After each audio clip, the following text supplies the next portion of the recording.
Welcome to my YouTube channel physics with Sajal. আজকে আমরা গোলীয় দর্পণে কিভাবে প্রতিবিম্ব তৈরি হয়, মানে কোথায় বস্তু রাখলে কোথায় প্রতিবিম্ব তৈরি হবে সেইটা পড়ব। তো ফার্স্টে আমরা যেটা দেখব যে গোলীয় দর্পণে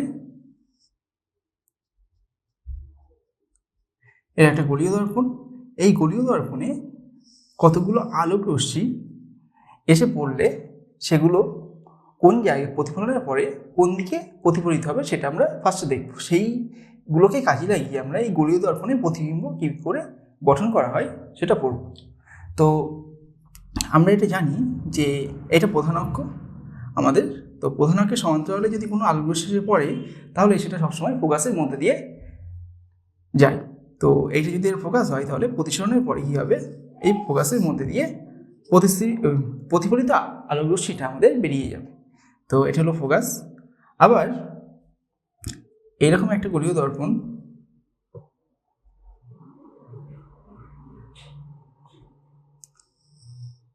এই গোলীয় দর্পণের আমাদের যদি একটা আলোক রশ্মি এইভাবে এসে পড়ে প্রধান অক্ষের সাথে একটা নির্দিষ্ট কোণে, তাহলে প্রতিফলনের পরে প্রতিফলিত রশ্মিটা আমাদের এইভাবে বেরিয়ে যাবে। তো এইটা আপতন কোণ এবং এই প্রতিফলন কোণ এটা এক্ষেত্রে সমান হবে। আবার যদি একটা আলোক রশ্মি আমাদের ফোকাসের মধ্যে দিয়ে যায় তাহলে সেটা প্রতিসরণের পরে কী হবে, প্রধান অক্ষের সমান্তরালে চলে যাবে। তো ধরলাম আমাদের আলোক রশ্মি এইটা হলো ফোকাস, এর মধ্যে দিয়ে একটা আলোক রশ্মি এইভাবে আসছে, এসে আমাদের দর্পণের উপরে আপতিত হলো, তাহলে প্রতিফলনের পরে এটা এই প্রধান অক্ষের সমান্তরালে আমাদের বেরিয়ে যাবে। এরপর আমাদের আরেকটা আলোক রশ্মি আমাদের যদি, এইটা তো প্রধান অক্ষ, এটা দর্পণ, দর্পণের এইটা হলো বক্রতা কেন্দ্র। তো আলোক রশ্মিটা যদি বক্রতা কেন্দ্রগামী হয়, অর্থাৎ এইভাবে আমাদের আলোক রশ্মিটা এসে দর্পণের উপরে পড়ে, তাহলে যে পথে এসেছিল সেই পথে আবার প্রতিফলিত হয়ে ফিরে আসে, কারণ এক্ষেত্রে আমাদের লম্ব আপাতন হয়, সেই কারণে এটা হয়ে থাকে। তো এটা তো গেল আমাদের অবতল দর্পণের ক্ষেত্রে। এবার উত্তল দর্পণের ক্ষেত্রে আমরা সেম জিনিসগুলো দেখব কিভাবে হয়। তো ফার্স্ট আমাদের এখানে উত্তল দর্পণ, এইটা হলো এর প্রধান অক্ষ, এবং এখানে আমাদের আলোক রশ্মিটা এইভাবে এসে পড়ছে, প্রধান অক্ষের সাথে সমান্তরালে এসে পড়ল। তো উত্তল দর্পণের ক্ষেত্রে আমাদের এই দর্পণের যে ফোকাস সেটা দর্পণের পিছনে থাকে এবং এর দ্বিগুণ দূরত্বে আমাদের এর বক্রতা কেন্দ্র হয়। এইবার এই যে আপতিত আলোক রশ্মিটা তাহলে কী হবে, এই ফোকাসের মধ্যে দিয়ে প্রতিসৃজিত হচ্ছে বলে মনে হবে। তো তাহলে আমরা এই পয়েন্টটা আপতিত হয়েছে, এখান থেকে ফোকাসটা জুড়ে দিলাম, তাহলে প্রতিফলিত আলোক রশ্মিটা আমাদের এই পথে চলে যাবে। নেক্সট আমাদের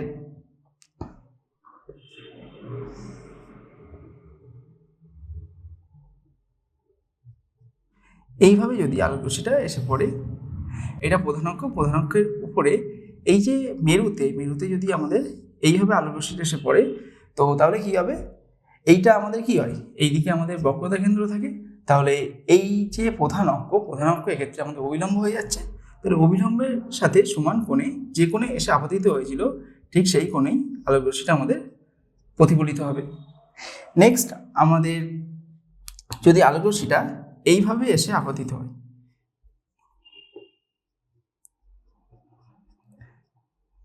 এটা প্রধান অক্ষ, এইটাই ধরলাম ফোকাস এফ।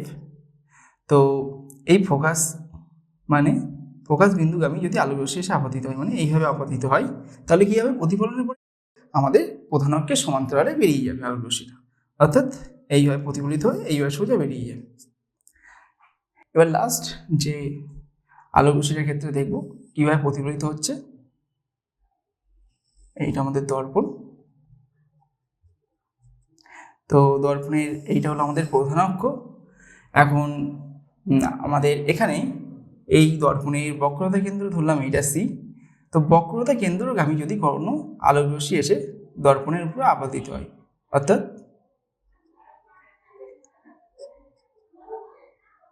ধরলাম এইভাবে কোনো একটা আলোক রশ্মি এসে পড়লো, তো এটা তো আর দর্পণের পিছনে যেতে পারবে না, তাহলে ডট ডট লাইন দিয়ে এটা আমরা দেখিয়ে দিলাম এটা বক্রতা কেন্দ্রগামী। এইবার প্রতিফলনের পরে কি হবে, ও যে পথে এসেছিল সেই পথেই ব্যাক করবে, মানে সেই পথেই প্রতিফলিত হয়ে ফিরে যাবে, কারণ এক্ষেত্রে আমাদের এই আলোক রশ্মিটা লম্ব অবদান হচ্ছে। তো এর আগে আমরা দেখলাম যে অবতল দর্পণের ক্ষেত্রে আপতিত আলো কোন দিক থেকে আসলে প্রতিফলনের পরে কোন দিকে যাবে। তো এর আগে 4টে দেখেছিলাম অবতল দর্পণের ক্ষেত্রে, এবং উত্তল দর্পণের ক্ষেত্রে 4টে দেখি। তো এই টোটাল 8টা ছবিতে সাহায্যে আমরা কি করব, এরপরে গোলীয় দর্পণে প্রতিবিম্ব কীভাবে গঠন করা হয় সেটা দেখব। তো এখানে আমরা ফার্স্ট যেটা দেখব এইটা হলো আমাদের অবতল দর্পণ। তো এই অবতল দর্পণে প্রধান অক্ষ এইটা। এইবার এখানে আমাদের যে আলোক রশ্মিটা আপতিত হচ্ছে সেটা কোথা থেকে আসছে, অসীম থেকে। এখানে অসীম বলতে আমাদের থেকে, আমরা আমাদের দর্পণ যেখানে আছে সেই দর্পণ থেকে আমাদের উৎস, মানে যে আলোক রশ্মিটা যেখান থেকে আসছে সেই উৎসটা অনেক দূরে যদি অবস্থিত হয় তাহলে সেটাকে আমরা বলবো অসীমে আছে। তো সেক্ষেত্রে আমরা সূর্যকে একটা অসীম দূরে অবস্থিত আলোক উৎস হিসাবে ধরে নিতে পারি। তো সেক্ষেত্রে আমাদের যে আলোক রশ্মিটা এসে পড়বে সেটা কী হবে, আমাদের কতগুলো সমান্তরাল আলোক রশ্মি এইভাবে এসে পড়বে। তো এক্ষেত্রে প্রতিবিম্ব গঠনের জন্যে আমাদের দুটো আলোক রশ্মি হলে মোটামুটি কাজ মিটে যায়। তো এক্ষেত্রে আমাদের বস্তু কোথায় অবস্থিত, অসীমে। আমাদের বস্তু অসীমে অবস্থিত, তো সেখান থেকে সমান্তরাল আলোক রশ্মি গুচ্ছ এসে পড়লো বস্তু থেকে। এইবার এই আলোক রশ্মিগুলো আমাদের প্রধান অক্ষের সাথে একটা কোণ করে এসে পড়েছে, তাহলে প্রতিফলনের পরে কী হবে, ওরা একটা নির্দিষ্ট বিন্দুতে মিলিত হবে। ধরলাম এই বিন্দুতে মিলিত হলো। তো এই আলোক রশ্মিটা আমাদের এই কোথায় এসে মিলিত হলো, দর্পণের যে ফোকাস আছে সেখানে এসে মিলিত হলো। তাহলে এখান থেকে আমরা দেখতে পাচ্ছি যে অসীমে যদি বস্তু থাকে তাহলে সেক্ষেত্রে আলোক রশ্মিটা আমাদের যে প্রতিবিম্ব দর্পণ দ্বারা প্রতিফলিত হওয়ার পরে যে প্রতিবিম্ব গঠন করবে সেটা আমাদের কোথায় হবে, ফোকাসে গঠন হবে প্রতিবিম্বটা। তো এটা হলো এফ। তাহলে এক্ষেত্রে আমাদের প্রতিবিম্ব কোথায় তৈরি হচ্ছে, ফোকাসে।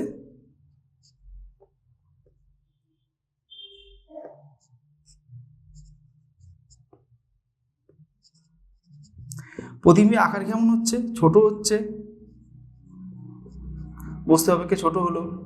এটা আমাদের বস্তুটা অসীমে এরকমভাবে ছিল, এখান থেকে আমাদের আলোক রশ্মিগুলো আসছিল। তো প্রতিবিম্বের যে এই যে তীর চিহ্নটা সেটা উল্টে গিয়েছে, তার ফলে আমরা বলতে পারি প্রতিবিম্বটা অবশিষ্ট হয়ে গিয়েছে। উল্টে যাওয়াকে আমরা এখানে লিখবো অবশিষ্ট। তাহলে প্রতিবিম্ব ছোট হয়েছে, অবশিষ্ট হয়েছে, এবং এই প্রতিবিম্বের একটা বাস্তব অস্তিত্ব আছে, কারণ এটা আমরা পর্দায় ফেলতে পারবো, সেই কারণে এটা কি হবে, সৎ বিম্ব। এরপর নেক্সট আমরা যেটা দেখব সেটা হলো আমাদের উত্তল দর্পণ, সরি এটা অবতল দর্পণ। তো অবতল দর্পণের প্রধান অক্ষ এইটা, এবং আমাদের এইটা যদি বক্রতা কেন্দ্র হয় এটা ফোকাস হবে। তো আমাদের বস্তু এই যে বক্রতা কেন্দ্র এবং অসীমের মাঝে আছে। তো আমাদের এক্ষেত্রে বস্তু কোথায় আছে, বস্তু বক্রতা কেন্দ্র সি ও অসীমের মধ্যে।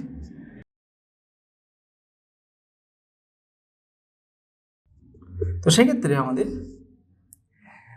বস্তুর প্রতিবিম্ব কোথায় তৈরি হবে সেটা আমরা দেখব। তো এইটা ধরলাম আমাদের বস্তু। তো এখানে আমাদের দুটো আলোক রশ্মি লাগবে বলেছি, তাহলে একটা কী করবো, প্রধান সবসময় চেষ্টা করবো প্রধান অক্ষের সমান্তরালে এই আলোক রশ্মিটা আঁকার। দেখবো তাহলে এই ম্যাক্সিমাম ক্ষেত্রে আমাদের কাজটা মিটে যাচ্ছে। এইভাবে আলোক রশ্মি পড়লো, তাহলে প্রধান অক্ষের সমান্তরাল এসে বলে কী হবে, ফোকাসের মধ্যে দিয়ে বেরিয়ে যাবে। তাহলে ফোকাসের মধ্যে দিয়ে এইভাবে চলে গেল প্রতিফলনের পরে। আরেকটা আলোক রশ্মি আমরা এই যে বক্রতার কেন্দ্র আছে এর মধ্যে দিয়ে পাঠাচ্ছি, তাহলে এইভাবে আমাদের বক্রতা কেন্দ্রের মধ্যে দিয়ে আলোক রশ্মিটা আসলো, এবং প্রতিফলনের পরে যে পথে এসেছিল সেই পথে ফিরে যাবে, একটু আগে আমরা দেখেছি। তাহলে এই আলোক রশ্মি দুটো আমাদের কোথা থেকে তৈরি হচ্ছে, এই যে তীর চিহ্নের মাথা থেকে তৈরি হচ্ছে। তো এরা মিলিত হয়েছে এই জায়গায়, তাহলে তীর চিহ্নের মাথাটা আমাদের ঠিক এই জায়গায় তৈরি হবে, এবং আমাদের প্রতিবিম্বটা দেখতে এইরকম হবে। তো তাহলে আমাদের প্রতিবিম্বের প্রকৃতি কেমন হচ্ছে, প্রতিবিম্বের প্রকৃতি হচ্ছে এটা বস্তু এত বড় ছিল, প্রতিবিম্ব ছোট হয়ে গেল, তার মানে ক্ষুদ্র বা বস্তু অপেক্ষা ছোট বলতে পারি। তো এখানে আমি সংক্ষেপে ছোট লিখলাম। উল্টে যাচ্ছে, তাহলে অবশিষ্ট হবে, ছোট অবশিষ্ট। আর কি হচ্ছে, এটাকে আমরা পর্দায় ফেলতে পারবো, তার মানে এটা সহজ হবে। আর প্রতিবিম্বটা আমাদের দর্পণের সামনে এই সি এবং এফ এর মাঝে তৈরি হচ্ছে। তো এখানে একটা জিনিস খেয়াল রাখবে, যদি দর্পণের সামনে প্রতিবিম্ব তৈরি হয় তাহলে সেটা সবসময় আমাদের সৎ হবে। তো এটা গেল সেকেন্ড, আরেকটা কেস। এরপরে আমরা দেখব যদি প্রতিবিম্ব না, বস্তুটা যদি আমাদের বক্রতা কেন্দ্রে রাখা হয় তাহলে প্রতিবিম্বটা কোথায় তৈরি হবে। এবার নেক্সট হলো বস্তু সিতে অবস্থিত, সি মানে বক্রতা কেন্দ্র।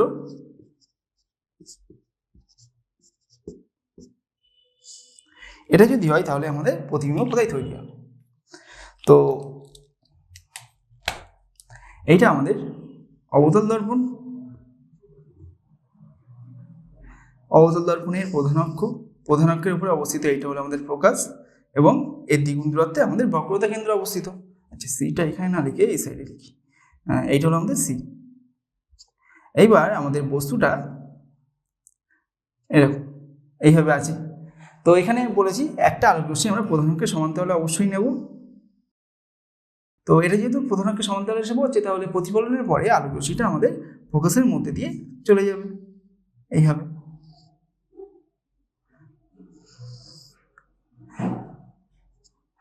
আরেকটা আলোক রশ্মি আমরা কীভাবে নিতে পারি, এই ফোকাসের মধ্যে দিয়ে পাঠাবো। তাহলে ফোকাসের মধ্যে দিয়ে যদি কোনো আলোক রশ্মি এসে দর্পণের উপর আপাতিত হয় তাহলে কী হবে, সেটা প্রধান অক্ষের সমান্তরালে প্রতিফলিত হবে। তো এখানে আমাদের এইভাবে ফোকাসের মধ্যে দিয়ে আরেকটা আলোক রশ্মি আসছে, আসার পরে এখানে এসে পড়লো। এইবার আমাদের এটা কি হবে, দর্পণের প্রধান অক্ষের সমান্তরালে প্রতিফলিত হবে। তাহলে আমাদের প্রতিবিম্বটা এরকম জায়গায় তৈরি হবে।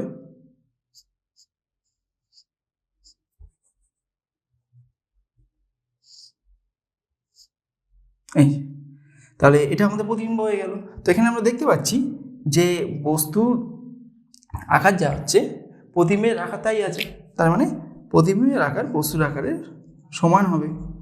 আর কি হবে, এটা উল্টে যাচ্ছে, অ্যারো সাইনটা এইদিকে ছিল, অ্যারো সাইনটা এইদিকে হয়ে গিয়েছে, তার উল্টে যাওয়াকে আমরা বলবো এখানে অবশিষ্ট। আর আমাদের প্রতিবিম্ব কোথায় তৈরি হচ্ছে, বক্রতা কেন্দ্র সিতে, তাহলে প্রতিবিম্ব বক্রতা কেন্দ্রে তৈরি হচ্ছে।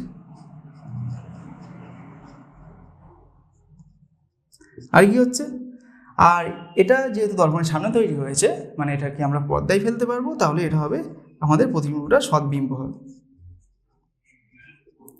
নেক্সট আমাদের বস্তুটা যদি সি আর এফ অর্থাৎ ফোকাস বিন্দু আর বক্রতা কেন্দ্রের মধ্যে থাকে তাহলে প্রতিবিম্বটা কেমন হবে সেটা দেখব। তো কোথায় আছে, বস্তু আমাদের সি ও এফ এর মধ্যে যদি থাকে তাহলে প্রতিবিম্ব কোথায় তৈরি হচ্ছে সেটা আমরা দেখব। তো এইটা হলো আমাদের অবতল দর্পণ। এইবার এর প্রধান অক্ষ এইটা, এখন প্রধান অক্ষের উপরে অবস্থিত এইটা হলো ফোকাস, এবং এই দ্বিগুণ দূরত্বে আমাদের সি অর্থাৎ বক্রতা কেন্দ্র অবস্থিত। এবার এখানে আমাদের বস্তুটা সি ও এফ এর মধ্যে, মানে এরকম কোনো একটা জায়গায় আমাদের বস্তুটা রাখা আছে। এইটা হলো আমাদের বস্তু। তাহলে একটা আলোক রশ্মি আমরা বলেছি সবসময় প্রধান অক্ষের সমান্তরালে পাঠানোর চেষ্টা করব।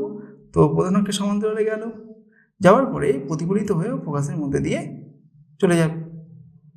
তাহলে ফোকাসের মধ্যে দিয়ে চলে গেলে এই পথে সোজা বেরিয়ে গেল। আরেকটা আলোক রশ্মি আমরা যদি বক্রতা কেন্দ্রের মধ্যে দিয়ে পাঠাই এইভাবে, এইটা বক্রতা কেন্দ্র, তো এইটা আমাদের দর্পণ, এইভাবে এসে পড়লো, এখানে লম্ব অবস্থান হচ্ছে, তাহলে যে পথে গিয়েছিল দর্পণের উপর পড়লো সেই পথেই ও প্রতিফলিত হয়ে ফিরে আসবে। তাহলে এই দিকে এটা প্রতিফলনের পরে আলোক রশ্মিটা আমাদের এইদিকে চলে যাবে, এইবার সোজা বেরিয়ে যাবে। তাহলে এই আলোক রশ্মি এবং এই যে আলোক রশ্মি এরা মিলিত হয়ে আমাদের এই পয়েন্টে মিলিত হচ্ছে, তাহলে প্রতিবিম্বটা আমাদের কেমন হবে?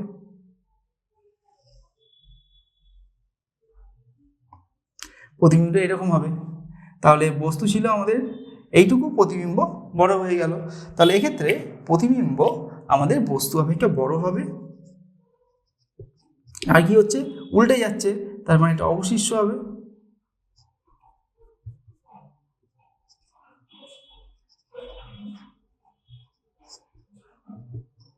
আর কি, দর্পণের সামনে অবস্থিত, অর্থাৎ আমরা পর্দায় ফেলতে পারবো, তার মানে সৎ হবে।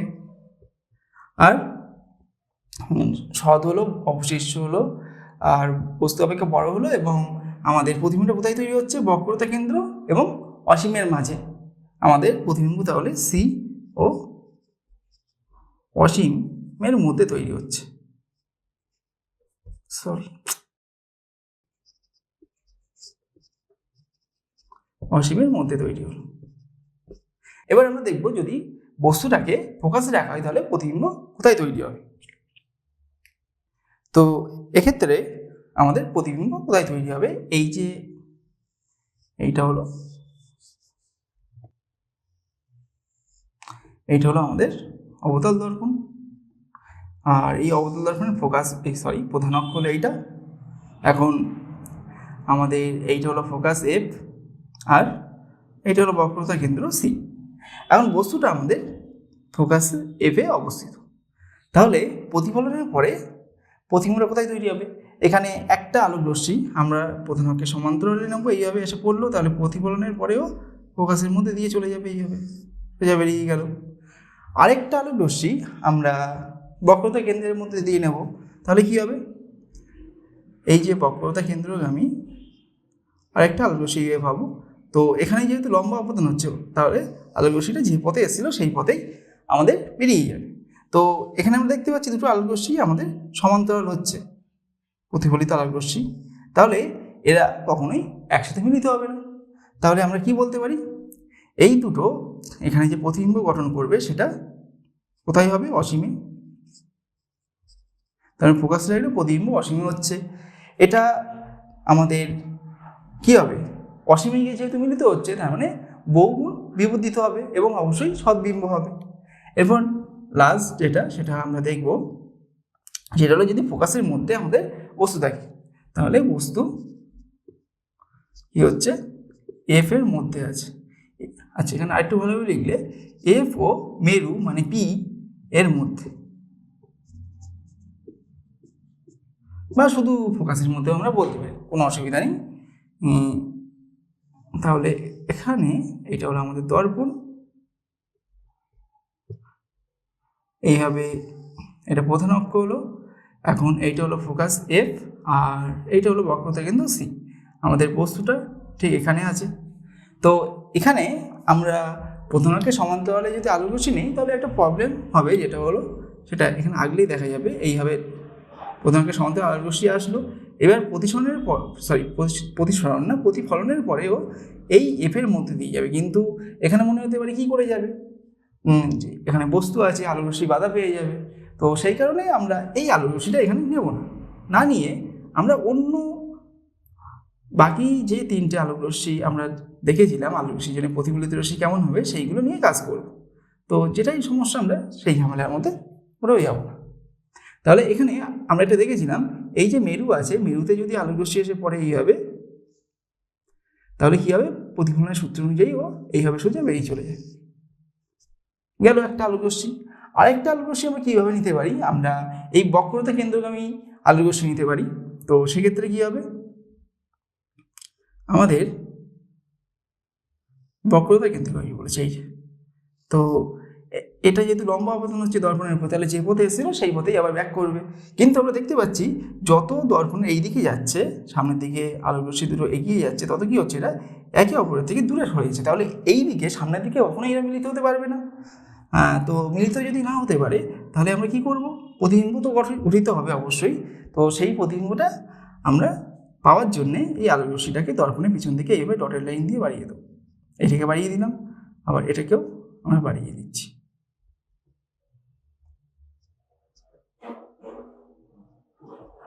তো এটা দেখা যাচ্ছে মোটামুটি এই জায়গায় এসে মিলিত হচ্ছে, এইটা আমাদের প্রধান অক্ষ, প্রধান অক্ষের উপরে এই জায়গায় এসে আমাদের আলোক রশ্মি দুটো মিলিত হলো। তো এটা দর্পণের পিছনে তৈরি হচ্ছে এবং তার ফলে কি হবে, এই প্রতিবিম্বটা আমাদের অবশ্যই অসৎ বিম্ব হবে, কারণ এটাকে আমরা কখনোই পর্দায় ফেলতে পারবো। তাহলে প্রতিবিম্বের প্রকৃতি কেমন হবে? অসৎ। ও তার আগে আরেকটি জিনিস লিখবো, কোথায় তৈরি হচ্ছে? দর্পণের পেছনে, দর্পণের পিছনে। আর এটা বস্তু যেভাবে ছিল সেইভাবেই তৈরি হচ্ছে, তার মানে সমশিষ্য হবে। আর বস্তু অপেক্ষা আকারে বড় হচ্ছে।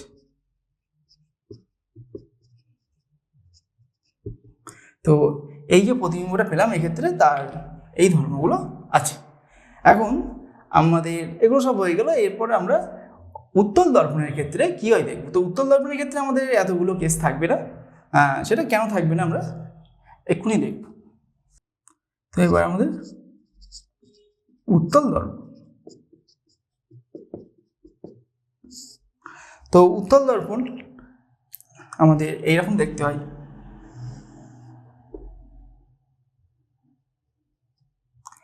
এইবার এই দর্পণের প্রধান অক্ষ এইটা। এখন উত্তল দর্পণের ফোকাস এফ এবং বক্রতা কেন্দ্র সি দুটোই আমাদের দর্পণের পেছনে অবস্থিত হয়। তার ফলে আমাদের দর্পণটা তো যে আয়নার সাইডটা সেটা এইদিকে আছে, আর এইদিকে তো আমাদের ওই সিলভারিং করা আছে, মানে পারদের প্রলেপ দেওয়া আছে। তাহলে এই দিকে যদি বস্তু রাখি সেটা কখনোই তার আমরা প্রতিবিম্ব পাবো না সেটার।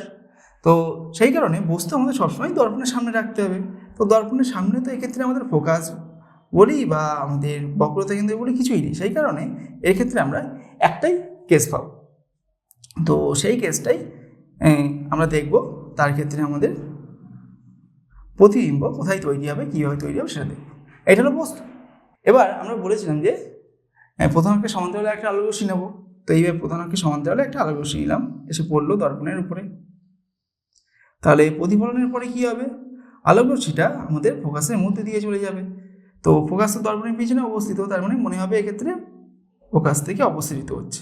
তাহলে এই পথে আমাদের প্রতিফলিত আলোক রশ্মিটা চলে গেল।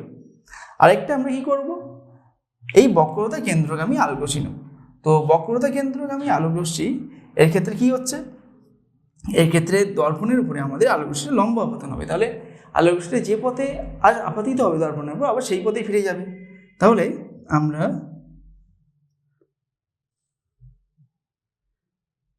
এইভাবে নিলাম, এইদিকে দর্পণের পেছনে, সেই কারণে ডটের লাইন দিয়ে দেখিয়ে দিচ্ছি। এই যে এখানে সে মিলিত হলো। তো এরা প্রতিফলনের পরে আমাদের ঠিক এই পয়েন্টে এসে মিলছে। তাহলে প্রতিফলিত রশ্মিটা আমাদের এখানে এসে মিললো। তাহলে এক্ষেত্রে প্রতিবিম্বটা আমাদের এইরকম দেখতে হবে।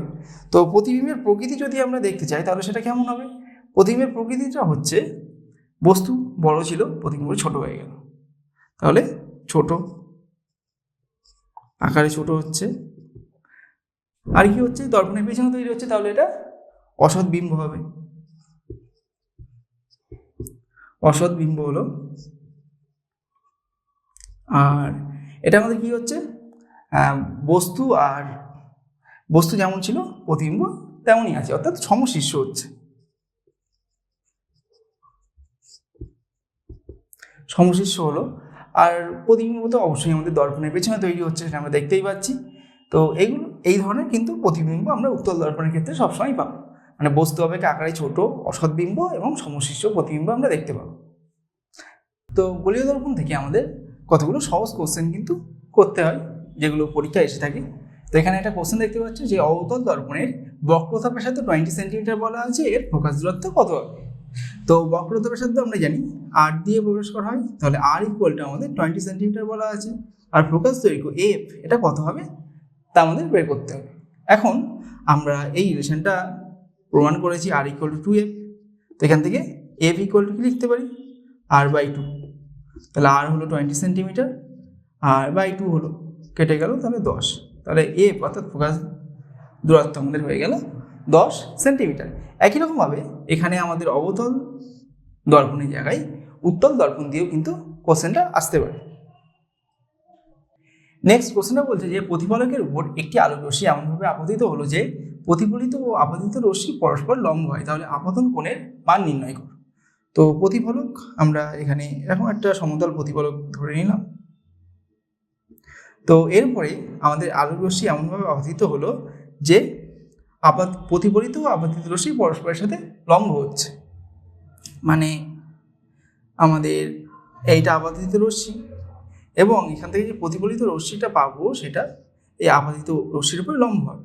তাহলে এইটা যদি আপতন কোণ আই হয় আর প্রতিফলন কোণ যদি আর হয়, তাহলে এটা যেহেতু প্রতিফলিত রশ্মিটা আপতিত রশ্মির উপর লম্ব, তাহলে এই দুটোর মধ্যবর্তী কোণ কত হবে? 90 ডিগ্রি।